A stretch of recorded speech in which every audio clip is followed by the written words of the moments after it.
ఏది నీ సాక్ష్యము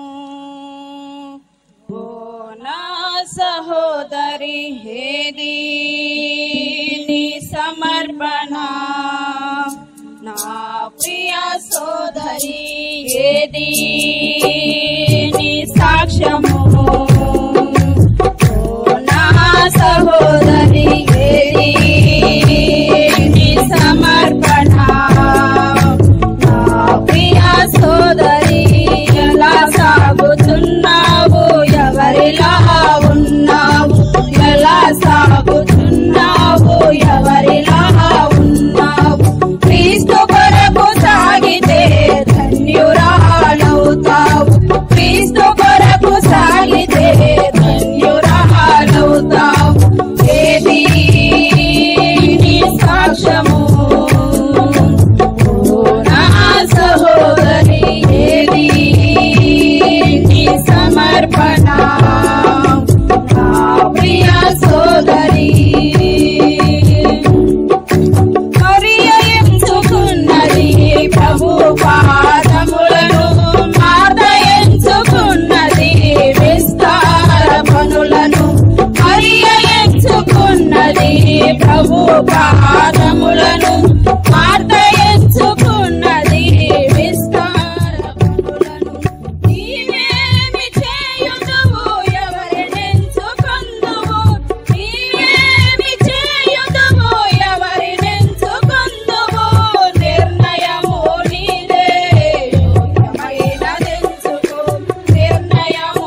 నిర్గమకాండము 2వ అధ్యాయము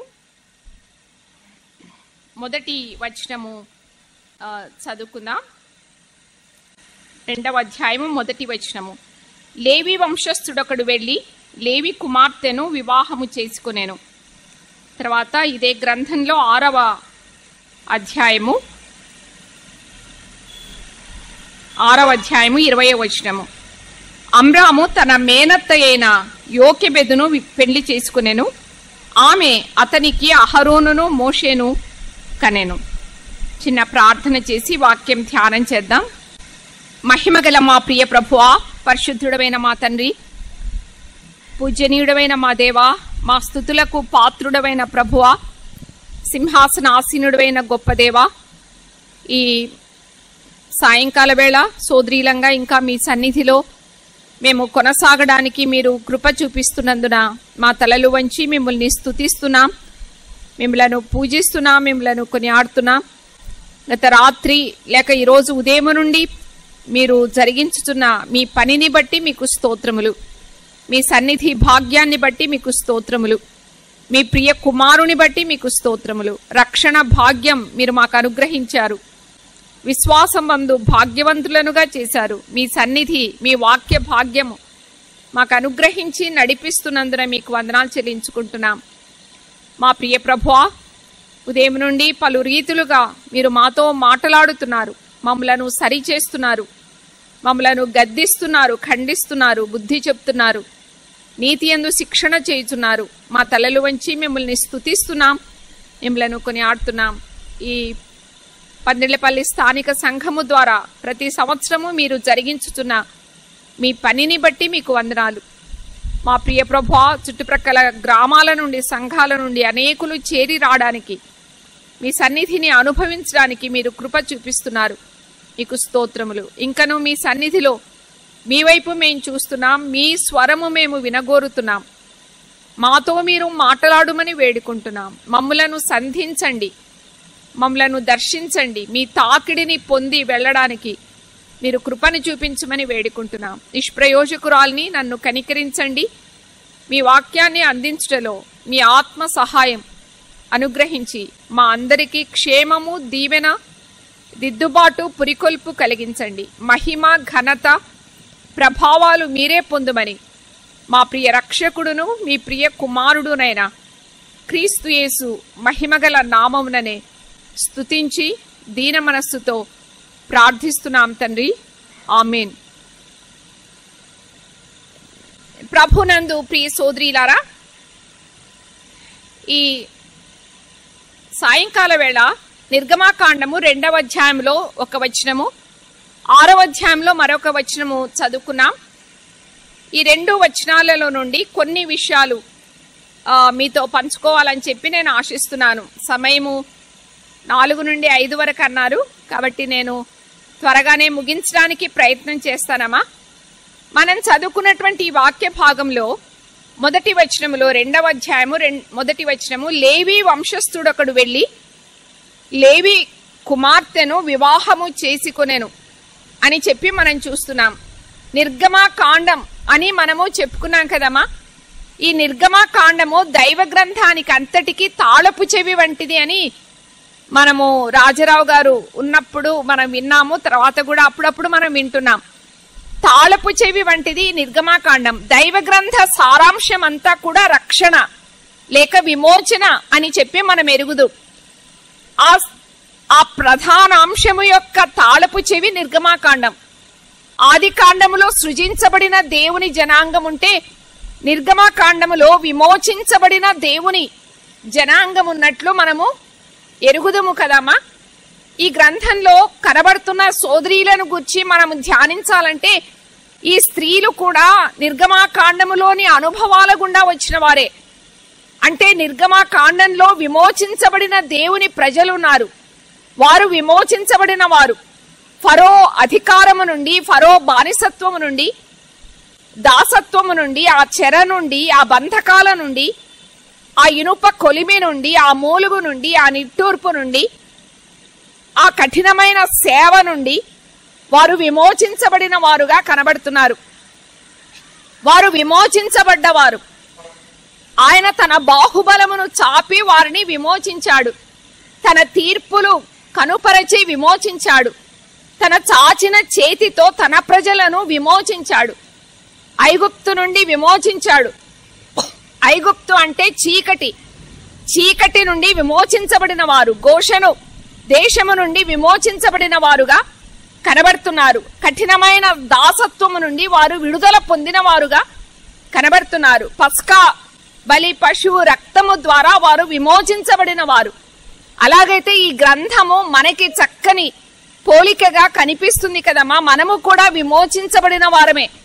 సాతాను చెర నుండి విమోచించబడిన వారం, వాని బంధకాల నుండి, వాని దాసత్వము నుండి విమోచించబడిన వారం, వాడి ప్రభుత్వము క్రింద, వాడి అధికారము క్రింద నలిగిపోయిన వారం, కుమిలిపోయిన వారం, కృంగిపోయిన వారం, ప్రయాసపడిన వారం, నెమ్మది లేని వారం.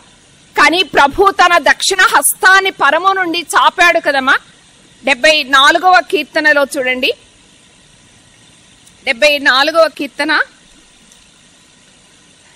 11వ వచనము. నీ హస్తమును, నీ దక్షిణ హస్తమును నీవెందుకు ముడుచుకుని ఉన్నావు? నీ రొమ్ములో నుండి దాన్ని తీసి వారిని నిర్మూలము చేయుము. ఇక్కడ నీ హస్తము, నీ దక్షిణ హస్తము నీవెందుకు ముడుచుకొని ఉన్నావు? పాత నిబంధనలో ఇశ్రాయేలీయులను తన బాహుబలము ద్వారా విమోచించాడు. ఆ దక్షిణ హస్తాన్ని ఆయన ముడుచుకున్నాడు. ఆయన రొమ్ము నుండి దానిని చాపమని, దానిని తీసి చాపమని ఇక్కడ ఒక మనవి, ఒక ప్రార్థన కనిపిస్తుంది. అవును, తండ్రి యొక్క రొమ్మున ఉన్న దక్షిణ హస్తము మన ప్రభు అయినటువంటి క్రీస్తు యేసే. ఆయన దేవుని హస్తమై ఉన్నాడు, తండ్రి యొక్క బాహుబలమై ఉన్నాడు. తండ్రి యొక్క బాహువు, ఆ పరిశుద్ధమైన బాహువు, ఆ దక్షిణ హస్తము పరము నుండి చాపబడినది కదమ్మా. మన ప్రభు అయినటువంటి క్రీస్తు యేసే ఆ దక్షిణ హస్తమై ఉన్నాడు. ఆయన తండ్రి యొక్క రొమ్ము నుండి చాపబడిన దక్షిణ హస్తంగా ఉన్నాడు. ఆయన తన 2 చేతులు సిలువలో అప్పగించాడు. తన 2 చేతులను ఎత్తి ఆశీర్వదించాడు. తన 2 చేతులను చాపి ఆశీర్వదించాడు. ఎత్తుకున్నాడు, కౌగిలించాడు, ఆదుకున్నాడు, బలపరచాడు. అవును ప్రియ సోదరి, ఆ ప్రియ ప్రభు దక్షిణ హస్తము మనలను విమోచించినట్టుగా మనం చూస్తున్నాం. ఆ ప్రియ ప్రభు యొక్క మరణం, ఆయన పునరుద్ధానాల ద్వారా, ఆ బాహు బలము ద్వారా మనము విమోచించబడ్డాం. సాతాను అధికారము నుండి, వాని బంధకాల నుండి, వాని చెర నుండి, మనము వాని సంఖ్యల నుండి విమోచించబడిన వారముగా ఉన్నాం. అంతేకాదు, విమోచించబడిన వారు నిర్గమమయ్యారు కదమ్మా. నిర్గమాకాండము, వారు బయలు వెడలిన వారుగా కనబడుతున్నారు. ఐగుప్తు నుండి బయలు వెడలిన వారు, చీకటి నుండి బయలు వెడలిన వారు, ఆ దాసత్వము నుండి బయలు వెడలిన వారు, ఆ కఠినమైన సేవ నుండి బయలు వెడలిన వారు, ఆ మూలుగు నుండి, ఆ నిట్టూర్పు నుండి బయలు వెడలిన వారుగా కనబడుతున్నారు. అవును, బయలు వెడలక అక్కడే ఉంటే వారికి సంపూర్ణమైన విమోచన దొరికేది కాదు. కానీ వారు బయలు వెడలిన వారుగా కనబడుతున్నారు. మన పస్కా పశువు క్రీస్తు అను మన పస్కా పశువు వధించబడ్డాడు కదమ్మా. ఆ పస్కా పశువు వధించబడగా ఇప్పుడు మనము బయలు వెడలి వచ్చాం. ఆయన రక్తము చేత విమోచించబడిన మనం బయలు వెడలి వచ్చాం, ప్రత్యేకించబడ్డాం. లోకము నుండి ప్రత్యేకించబడ్డాం, అన్యులలో నుండి, అవిశ్వాసులలో నుండి ప్రత్యేకించబడ్డాం, ప్రభు కొరకై ప్రత్యేకించబడ్డాం. బయలు వెడలిన వారు, సెట్ అపార్ట్ పీపుల్ కదమ్మా. మనము ప్రత్యేకించబడిన జనాంగముగా ఈ లోకంలో ఉన్నాం. అవును ప్రియ సోదరి, అలాగైతే ఈ నిర్గమాకాండము మనకి చక్కని పాఠాన్ని నేర్పిస్తున్నట్టుగా మనం చూస్తున్నాం. అంతేకాదు, మనం చదువుకున్న ఈ వాక్య భాగంలో లేవి వంశస్థుడు ఒకడు వెళ్లి లేవి కుమార్తెను వివాహము చేసుకునేను అని చెప్పి మనం చూస్తున్నాం. ఆ లేవి వంశస్థుడు ఎవరో 6వ అధ్యాయంలో పేర్లు కూడా మనం చూసాం కదమ్మా. అమ్రాము తన మేనత్త అయిన యోకెబెదును పెళ్లి చేసుకొనేను అని చెప్పి మనం చదువుకున్నాం. అమ్రాము, ఆ లేవి వంశస్థుడు అమ్రాము అని చెప్పి మనం చూస్తున్నాం. అమ్రాము అంటే అనుభవము లేనివాడు లేక హెచ్చింపబడినవాడు అని 2 అర్థాలు అతని పేరుకున్నట్టుగా మనం చూస్తున్నాం. అనుభవము లేనివాడు, అవును, ఒకప్పుడు అతడు లేవి గోత్రికుడుగా అనుభవము లేనివాడు. లేవి గోత్రికులు మునుపు ఎలాగున్నారో మనం ఎరుగుదాం కదమ్మా. వారి కోపము బహు కఠినమైనది, వారి ఉగ్రత ఎంత తీవ్రమైనదో ఎంత వేంద్రమైనదో వ్రాయబడింది కదా. వారు కత్తులు పట్టుకున్నవారు, బలాత్కారపు ఆయుధాలు పట్టుకున్నవారు, హింసించేవారు, హతము చేసేవారు, పగ తీర్చుకునేవారు, నాశనము చేసేవారు, చెరపట్టేవారు, అబో తండ్రికి నొప్పిని బాధను కలిగించిన వారు, ఎద్దుల గుదిగాలి నరములను కూడా తెంచివేసిన వారుగా కనబడుతున్నారు. మనుషులను హతము చేసిన వారు, చెరపట్టి దాసులనుగా తీసుకుని వచ్చిన వారు. అవును, వారి ఉగ్రత, వారి కోపము ఎంత కఠినమైనదో. వారి చేతుల్లో బలాత్కారపు ఆయుధాలున్నాయి, కత్తులున్నాయి. అవును, అనుభవం లేని పరిస్థితి. లేవి గోత్రికుడుగా ఒకప్పుడు అనుభవం లేనివారే కత్తులు పట్టుకునేవారు, అనుభవం లేనివారే కోపగ్రస్తులు.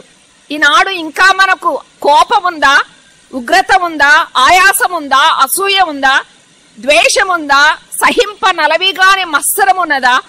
కత్తులు పట్టుకోవడం లేదు గాని కత్తిపోటు వంటి మాటలు ఉపయోగించే వారు ఉంటారు కదమ్మా. అవును, వీరందరూ కూడా అనుభవము లేనివారు.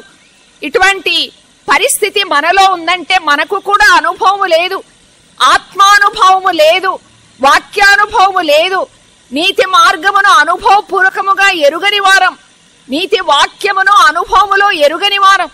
అవును ప్రియ సోదరి, ఒకప్పుడు అమ్రాము పేరుకు తగ్గట్టుగా అనుభవం లేనివాడు. అవునమ్మా, చేరి వచ్చిన మనలో కూడా ఈ పరిస్థితి ఉన్నదా? ఇంకా కుటుంబంలో నెమ్మది లేని పరిస్థితి, ఆయాసాలతో, అనుమానాలతో, కష్టాలతో ఉన్నామా? నెమ్మది లేని పరిస్థితి, సమాధానము లేని పరిస్థితి, కోపము, భర్త మీద కోపము, పిల్లల మీద కోపము, కోడల మీద కోపము, అత్త మీద కోపము, తోటి సోదరి మీద కోపము, ఈగ వాళ్తే కోపము విపరీతమైపోతుంది కదమ్మా. కోపము ద్వారా ఎన్ని తొందరలు వస్తున్నాయి. అవును, శరీరానుభవం, అది ఆత్మానుభవము కాదు. ఉదయం మనం విన్నాం, ఆత్మ సంబంధులు, శరీర సంబంధులు, ప్రకృతి సంబంధులు, వారి అనుభవాలను గురించి మనం విన్నాం. అమ్రాము కూడా ఒకప్పుడు అనుభవము లేనివాడుగా ఉన్నాడు. ప్రియ సోదరి, మనుషులందరూ రక్షణ పొంది సత్యమును గుర్చిన అనుభవ జ్ఞానము పొందవలనని ఆయన ఉద్దేశించాడు, ఆశ కలిగి ఉన్నాడు. అవును ప్రియ సోదరి, సత్యమును గుర్చిన అనుభవ జ్ఞానం, నీతి వాక్యములో అనుభవము, శ్రమానుభవము, ఇలాంటి అనుభవాలు దైవ గ్రంథములో మనము చూడగలం కదమ్మా. వీటన్నిటినీ ఎత్తి చూపించడానికి సమయం సరిపోదు, కానీ నేను దాటిపోతున్నాను. సుఖానుభవము, దేవుని కంటే సుఖానుభవమును ఎక్కువగా ప్రేమించేవారు ఉన్నారు. పై అనుభవాలన్నీ ఆత్మీయమైన అనుభవాలు, సత్యమును గుర్చిన అనుభవ జ్ఞానం, వాక్యములో అనుభవము. అవును ప్రియ సోదరి, నీతి మార్గమును అనుసరించుటలో అనుభవము, ఆత్మానుభవము, శ్రమానుభవము, ఇలాంటి అనుభవాలు మనము కలిగి ఉండాలి కదా. దినాలు గడిచే కొద్దీ, సంవత్సరాలు గడిచే కొద్దీ, వయసు పెరిగే కొద్దీ అనుభవము పెరగాలి, ఆత్మీయమైన అనుభవం పెరగాలి, ప్రార్థనలో పెరగాలి, వాక్య అనుభవములో పెరగాలి, సత్యములో పెరగాలి, నీతిలో పెరగాలి, యథార్థతలో పెరగాలి, విధేయతలో పెరగాలి, దీన మనస్సు, అనకువ, వీటిలో మనము పెరగవలసిన వారంగా ఉన్నాం. ఆరాధన అనుభవము, ప్రభుని ప్రేమించడములో, ప్రభుని హెచ్చించడములో మన అనుభవము పెరగాలి కదమ్మా. ఆత్మీయమైన అనుభవములతో తులతూగి నా గొప్ప అనుభవం కలిగి మనము జీవించాలి.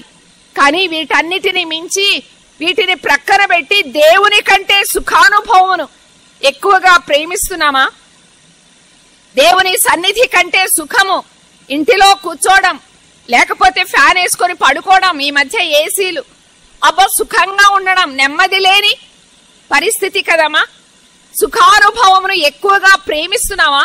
ప్రభు కంటే, ప్రభు సన్నిధి కంటే, పెందలకడని లేచి ప్రభుతో గడపడము కంటే, నిద్రను, మత్తును, ఇందాకే విన్నాం, మత్తులారా వినండి, ఆలకించండి అని.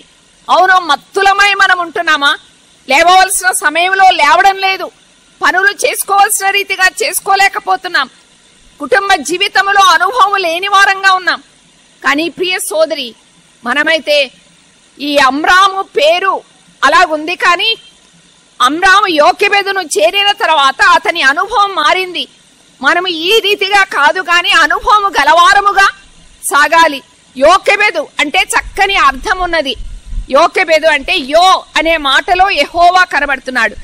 యోకెబెదు అంటే యెహోవా మహిమ అని అర్థం. అటువంటి చక్కని అర్థము కలిగిన యోకెబెదు తన జీవితము ద్వారా దేవుణ్ణి మహిమపరచింది. తన పేరు ద్వారా దేవుని మహిమపరిచింది. తన గోత్రము ద్వారా దేవుని మహిమపరిచింది. తన వివాహము ద్వారా దేవుని మహిమపరిచింది.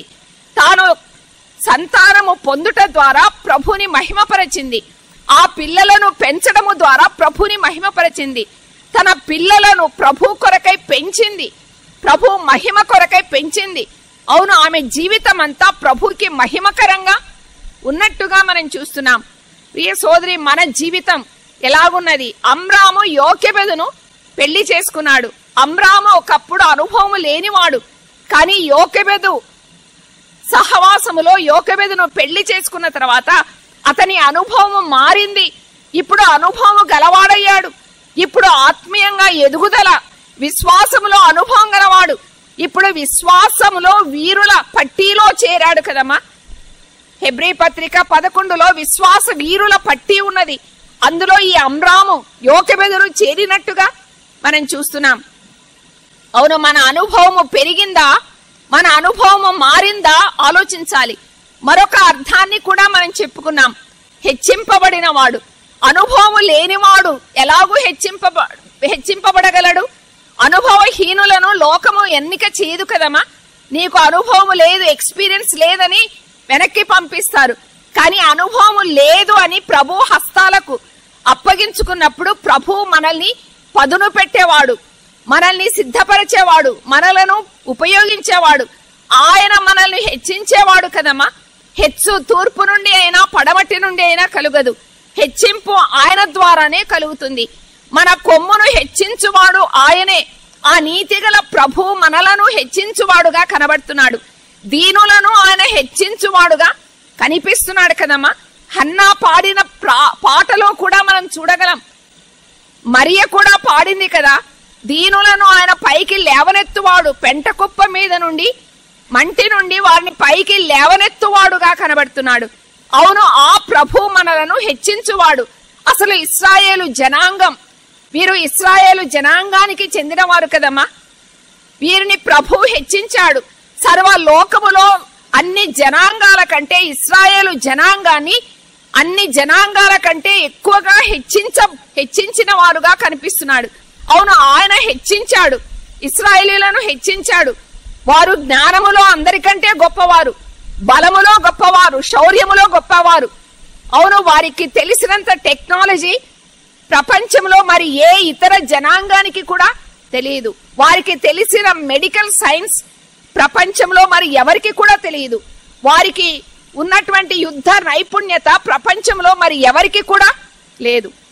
వారికి ఉన్న జ్ఞానం చాలా విశేషమైనది. ప్రపంచంలోని జనాంగాలన్నిటికంటే ఇశ్రాయేలు జనాంగాన్ని ఆయన హెచ్చించాడు. అందములో కూడా వారికంటే పైవారు ఎవరు లేరు. అన్నిటిలో వారు హెచ్చింపబడిన వారు. వారు దేవుని జనాంగం, దేవుని కొరకై ప్రత్యేకించబడిన వారు, పరిశుద్ధపరచబడిన వారు, ప్రతిష్ఠించబడిన వారు. వారు హెచ్చింపబడిన జనాంగముగా కనబడుతున్నారు. ప్రియ సోదరి, నేడు ఆయన పిల్లలమైన మనలను ప్రభువు హెచ్చించువాడుగా కనబడుతున్నాడు. మనల్ని మనము హెచ్చించుకోవడం కాదు, కానీ ఎప్పుడైతే మనల్ని మనము తగ్గించుకుంటామో అప్పుడు ఆయన మనలను హెచ్చించువాడుగా కనబడుతున్నాడు. దైవ గ్రంథంలో హెచ్చింపబడిన వారు కనబడుతున్నారు కదమ్మా. అన్య జనాంగములో వీరు హెచ్చింపబడిన వారు. ఐగుప్తులో ఆయన గొప్ప తీర్పులు తీర్చి తన ప్రజలను హెచ్చించాడు. వారిని విడిపించుట ద్వారా వారిని హెచ్చించిన వాడుగా కనబడుతున్నాడు. దానియేలును అన్య దేశములో హెచ్చించాడు. షడ్రక్, మెషక్, అబెద్నెగో, అజర్యా, మిఖాయేలు, హనన్యాలను ఆయన హెచ్చించాడు. మొర్దెకైని, ఎస్తేరును మాదీయ పారసీక రాజ్యములో హెచ్చించాడు. యోసేపును ఐగుప్తులో హెచ్చించిన వాడు. అన్యుల మధ్య తన పిల్లలను ఆయన హెచ్చించేవాడుగా కనబడుతున్నాడు. ప్రియ సోదరి, నేడు ఆయన తన పిల్లలను హెచ్చించువాడుగా కనబడుతున్నాడు. ఆయన హస్తాలకు అప్పగించుకున్నప్పుడు, మనల్ని మనము ఖాళీ చేసుకున్నప్పుడు, దీనులముగా ఆయన సన్నిధిలో అప్పగించుకున్నప్పుడు ప్రభువు మనలను హెచ్చించువాడుగా కనబడుతున్నాడు. 89వ కీర్తన 17వ వచనం చూడండి. 89వ కీర్తన 17వ వచనము.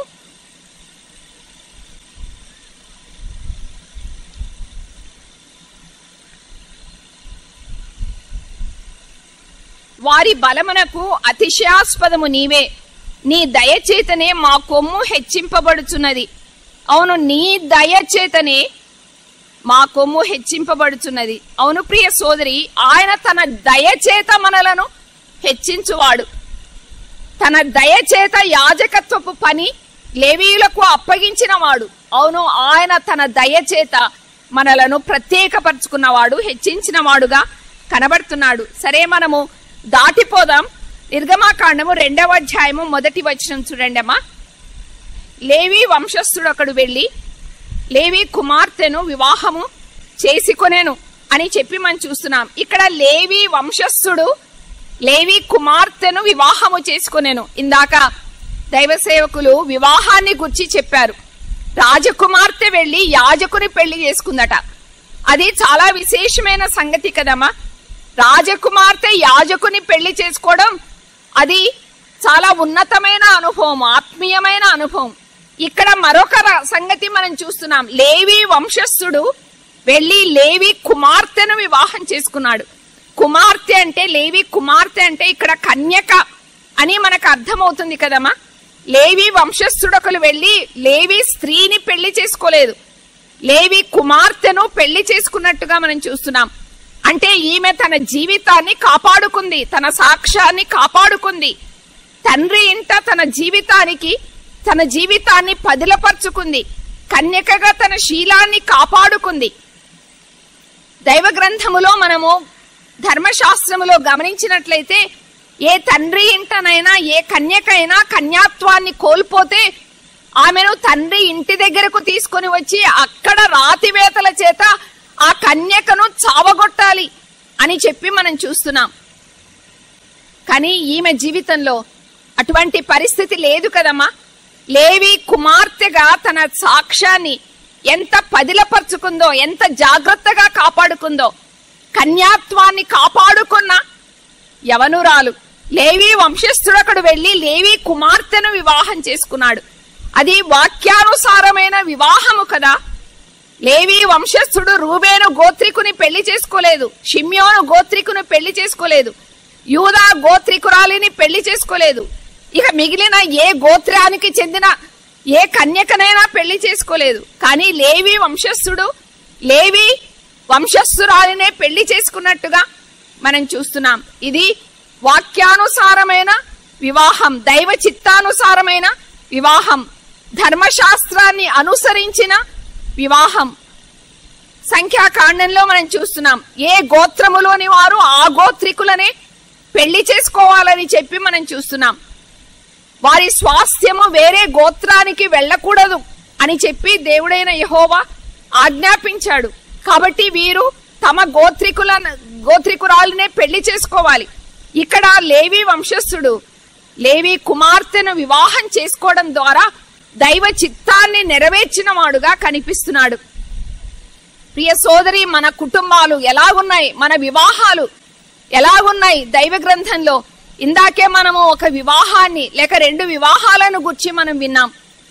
ఆదికాండం 6వ అధ్యాయంలో మనము గమనించినట్లయితే దేవుని కుమారులు నరుల కుమార్తెలు చక్కని వారిని చూసి వారిని పెళ్లి చేసుకున్నారట. దేవుని కుమారులు ఆత్మ సంబంధులను చూపిస్తున్నారు, నరుల కుమార్తెలు శరీర సంబంధులను చూపిస్తున్నారు. అలాగైతే ఆత్మ సంబంధులు శరీర సంబంధులను పెళ్లి చేసుకున్నప్పుడు ఏం జరిగిందమ్మా? నెఫీలులు పుట్టారు, బలాత్కారులు పుట్టారు. లోకములో పాపము పండింది, లోకము దుష్టత్వముతో నిండిపోయింది, పాపముతో నిండిపోయింది, దురాలోచనలతో నిండిపోయారు. లోకము చెడిపోయింది. దేవుని కుమారులు మనుష్య కుమారులను నరుల కుమార్తెలను పెళ్లి చేసుకున్నప్పుడు, ఆత్మీయులు శరీరులను పెళ్లి చేసుకున్నప్పుడు లోకము చెడిపోయింది కదమ్మా. దేవుని దృష్టిలో లోకము చెడిపోయింది. నరుని నిర్మించినందుకు ఆయన సంతాపపడినట్టుగా మనం చూస్తున్నాం. అవునమ్మా, ఇటువంటి వివాహాల ద్వారా కలిగే పిల్లలు వారు ఎటువంటి వారో వాక్యం చెప్తుండగా అయినా తెగించి చేసుకుంటున్నారు కదా. శరీరానికి అమ్ముడు పోయి చేసుకుంటున్నారు. ఇందాక మనము ABCD చూసాము. అవును, మన జీవితాల్లో దేనికి ప్రాముఖ్యత ఇస్తున్నాం? దేవుని కుమారులు నరుల కుమార్తెలు చక్కని వారని చూశారట. అందాన్ని చూశారు, ఎత్తును చూశారు, రూపాన్ని చూశారు, బుద్ధిని చూడలేదు, ఆత్మీయతను చూడలేదు, మనస్సును చూడలేదు, ప్రవర్తనను చూడలేదు. కానీ వారు అందాన్ని చూసిన వారుగా కనబడుతున్నారు. వీరు దేవుని కుమారులే, ఆత్మీయులే, ప్రభుని ఎరిగిన వారే, రక్షణ అనుభవం కలిగిన వారే. కానీ ఎందుకమ్మా అందానికి ప్రాముఖ్యత ఇస్తున్నారు?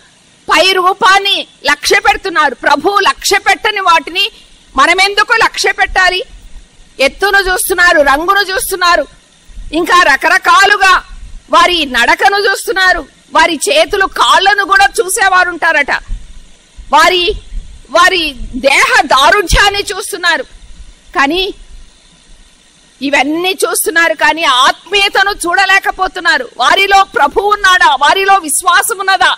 వారిలో దైవ భయం ఉన్నదా? భక్తి ఉన్నదా? ఆత్మీయమైన సౌందర్యం వారిలో ఉన్నదా అనేది వారు గమనించలేకపోయారు.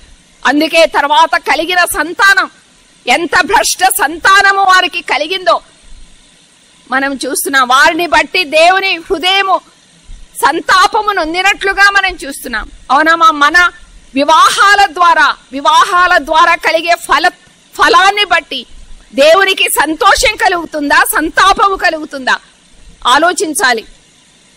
అంత మాత్రమే కాదు, ఇంకా మనము గమనించినట్లయితే సంసోను న్యాయాధిపతుల గ్రంథం 14వ అధ్యాయంలో అంటున్నాడు, ఆమె నాకు ఇష్టమైనది, ఆమెను తెచ్చి పెళ్లి చేయమని అడుగుతున్నారు కదా. ఫిలిస్తీన్లలో నేనొకతను చూశాను, ఆమెను తెచ్చి పెళ్లి చేయమంటున్నాడు. నాకు ఆమె అంటే ఇష్టమైంది. దేన్ని బట్టి ఇష్టము?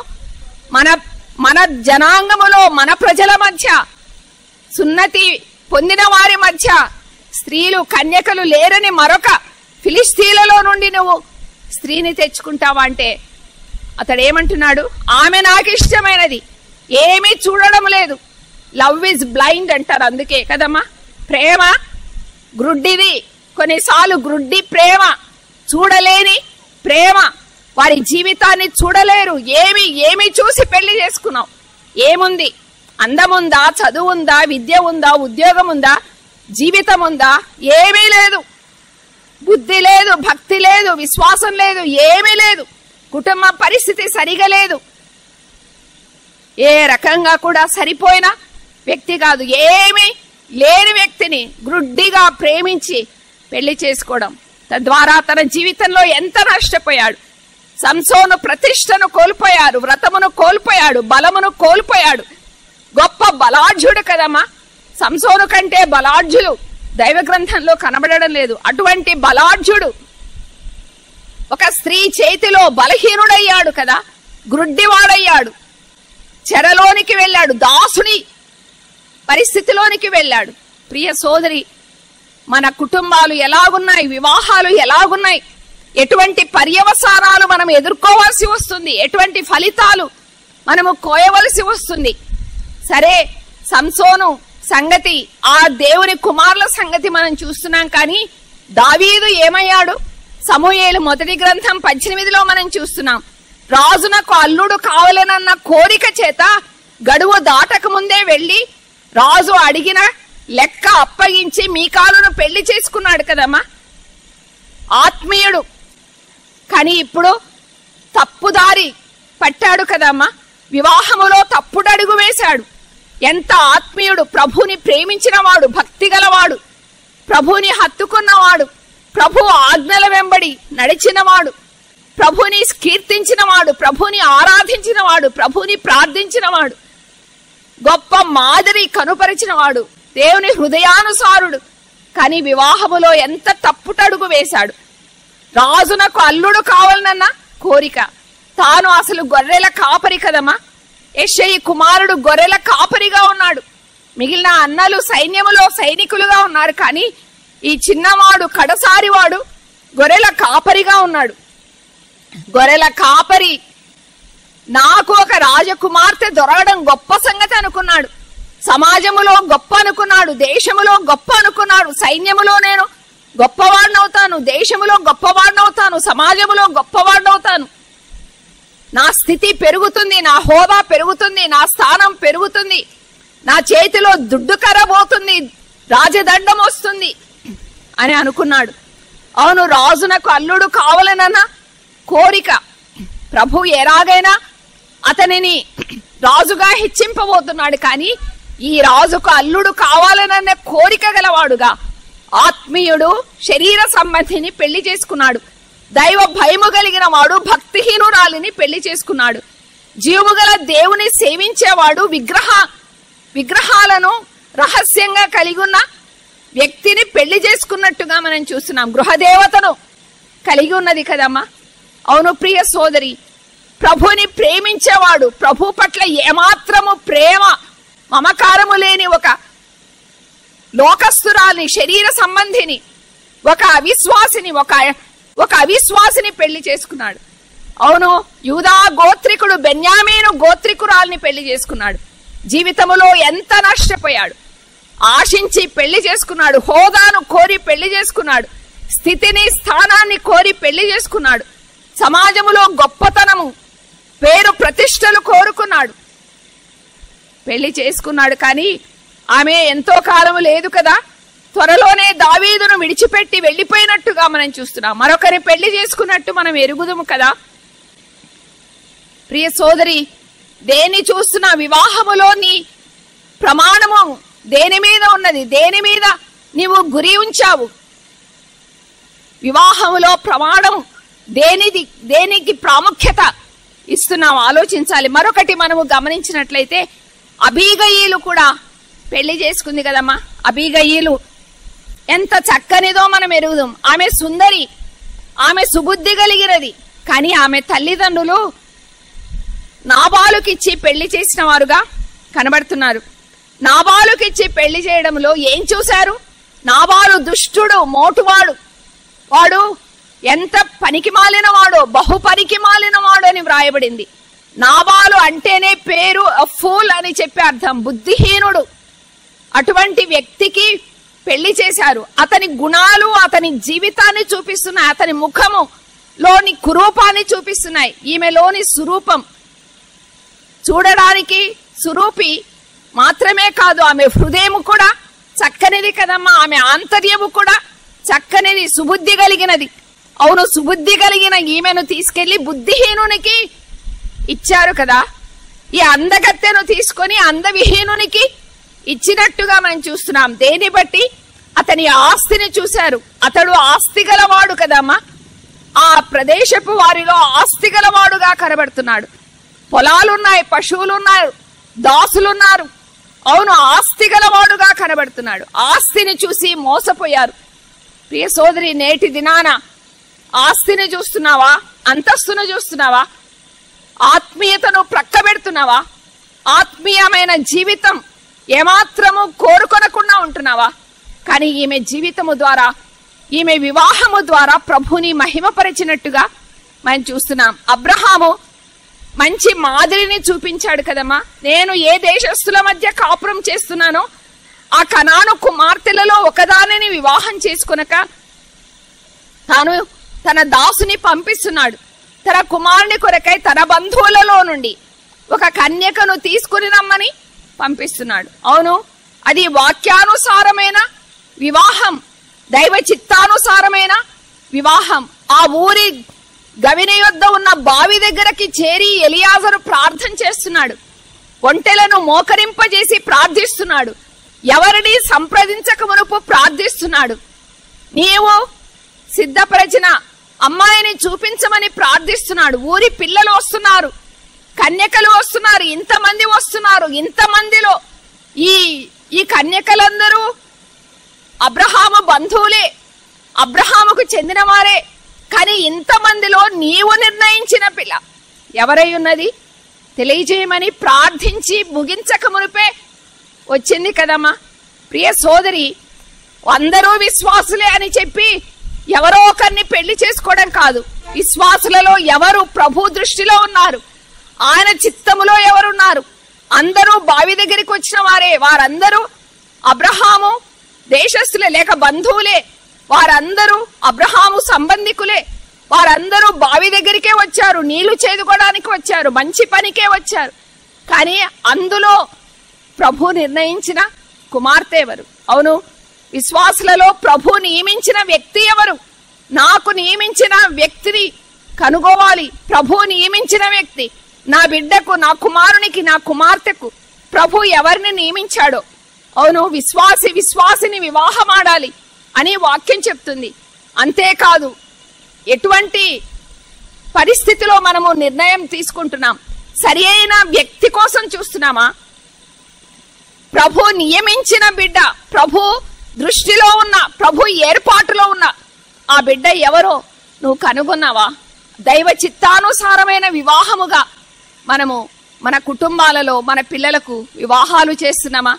అవును, ఇక్కడ మనం చూస్తున్నాం అబ్రహాము తన కుమారునికి చేసిన వివాహం మాదిరి వివాహంగా మనం చూస్తున్నాం. ఇందాకే మనం విన్నాం కదమ్మా, మీరు అవిశ్వాసులతో విజ్జోడుగా ఉండకుడి, నీతికి దుర్నీతితో ఏమి సాంగత్యము, చీకటికి వెలుగుతో ఏమి పొత్తు, క్రీస్తునకు బెలియాలతో ఏమి సంబంధం, విగ్రహాలకు దేవుని ఆలయమునకు ఏమి పొత్తు. అవిశ్వాసులతో పాలు ఎక్కడిది విశ్వాసికి? కానీ ఈనాడు పాలు పుచ్చుకుంటున్నారు కదా. ఎద్దును గాడిదను జత చేసి భూమిని దున్నకూడదని వాక్యంలో మనం చూస్తున్నాం. నేటి దినాన ఎంతమంది దున్నుతున్నారు కదా. విశ్వాసిని ఏకం చేసి భూమిని దున్నమని పంపిస్తున్నారు, దున్నలేకపోతున్నారు కదమ్మా. ఈ యవన పిల్లలు దాంపత్య జీవితంలో ప్రవేశించి 1 నెల కాకమునిపే ఈ దినాలలో విడిపోతున్నారు, ఎవరింటికి వారు వెళ్ళిపోతున్నారు. అమ్మాయి తన తల్లి దగ్గరికి వెళ్తుంది, అబ్బాయి తన తల్లి దగ్గరికి వెళ్ళిపోతున్నాడు. ఇలాగో ఎన్ని వివాహాలు ఈ దినాలలో జరుగుతున్నాయి. ప్రియ సోదరి, ఇద్దరు కలిసి భూమిని దున్నలేకపోతున్నారు, దాంపత్యం అనే భూమిని దున్నలేకపోతున్నారు, ఆ కాడిని మోయలేకపోతున్నారు. ఎద్దును గాడిదను జత చేస్తున్నారు, విశ్వాసిని జత చేస్తున్నారు. ఒకరు మందిరానికి వెళ్ళాలంటే ఒకరు షికార్లకు వెళ్ళాలని, సినిమా హాల్కు వెళ్ళాలని, బజార్కు వెళ్ళాలని, ఒకరు వాక్యం చదవాలంటే మరొకరు టీవీ ముందు కూర్చోవాలని, ఆత్మ సంబంధి శరీర సంబంధిని జత చేస్తున్నారు. ఇద్దరు కలిసి సాగలేకపోతున్నారు. అవునమ్మా, మన వివాహాల ద్వారా ప్రభుకి మహిమ కలుగుతుందా? ఈమె జీవితము ద్వారా ప్రభుకి మహిమ కలిగింది, ఈమె గోత్రము ద్వారా ప్రభుకి మహిమ కలిగింది. లేవి కుమార్తె లేవి గోత్రము నుండి వచ్చినట్లుగా మనం చూస్తున్నాం. లేవి గోత్రికులు ప్రభు మహిమ కొరకై ప్రభువును హత్తుకున్న వారుగా కనబడుతున్నారు. 12 గోత్రాలలో నుండి వీరు ప్రత్యేకింపబడిన వారు, యెహోవా పక్షముగా ఉండడానికి వారు వెలుపలికి వచ్చిన వారు కదమ్మా. 12 గోత్రాలలో నుండి వీరు తమను తాము ప్రత్యేకించుకున్నవారు. అవును, ప్రభు పక్షంగా వచ్చిన వారు, ప్రభుని హత్తుకోవడానికి వచ్చిన వారు. లేవి అంటేనే హత్తుకొనుట అని అర్థం. వారి నివాసాలు ప్రత్యక్షపు గుడారము చుట్టూ ఉన్నట్లుగా మనం చూస్తున్నాం. వారి పని కూడా ప్రభుని హత్తుకునే పని. మందిరములో వారి పని, బలిపీఠము దగ్గర వారి పని, పరిశుద్ధ స్థలములో వారి పని, అతి పరిశుద్ధ స్థలములో వారి పని. బలి నర్పించేవారు వారే, ధూపము వేసేవారు వారే, ప్రభు సన్నిధిలో కనిపెట్టేవారు వారే, ఊరీము తుమ్మీము ధరించేవారు వారే, ప్రభు చిత్తాన్ని తెలుసుకునేవారు వారే, ప్రభు పక్షంగా ప్రజలతో మాట్లాడేవారు వారే, ప్రజల యొక్క సమస్యలను ప్రభు దగ్గరకు తెచ్చేవారు వారే. యాజకులు ఎంత బాధ్యతాయుతమైన స్థలములో ఉన్నారు. అతి పరిశుద్ధ స్థలములోనికి వెళ్లేవారు వారే, కరుణాపీఠము చెంతకు వెళ్లేవారు వారే. అవును ప్రియ సోదరి, ప్రభువుని హత్తుకున్నవారు, మందిరము చుట్టూ చేరి వచ్చేవారు వీరే. ఆ తర్వాతనే మిగిలిన గోత్రాలు వారి వారి గుడారాలను వేసుకునేవారు కదమ్మా.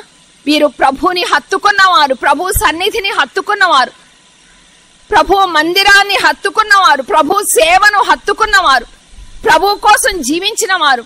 అలాగైతే ఈమె వచ్చిన గోత్రమును బట్టి కూడా ప్రభుని మహిమపరిచింది. పేరు మాత్రమే కాదు, తన జీవితము ద్వారా ప్రభుని మహిమపరిచింది, తన వివాహము ద్వారా ప్రభుని మహిమపరిచింది. అంత మాత్రమే కాదు, ఆమె 2వ వచనంలో ఆ స్త్రీ గర్భవతి అయి కుమారుని కని వాడు సుందరుడై ఉండుట చూచి 3 నెలలు వానిని దాచెను అని చెప్పి మనం చూస్తున్నాం.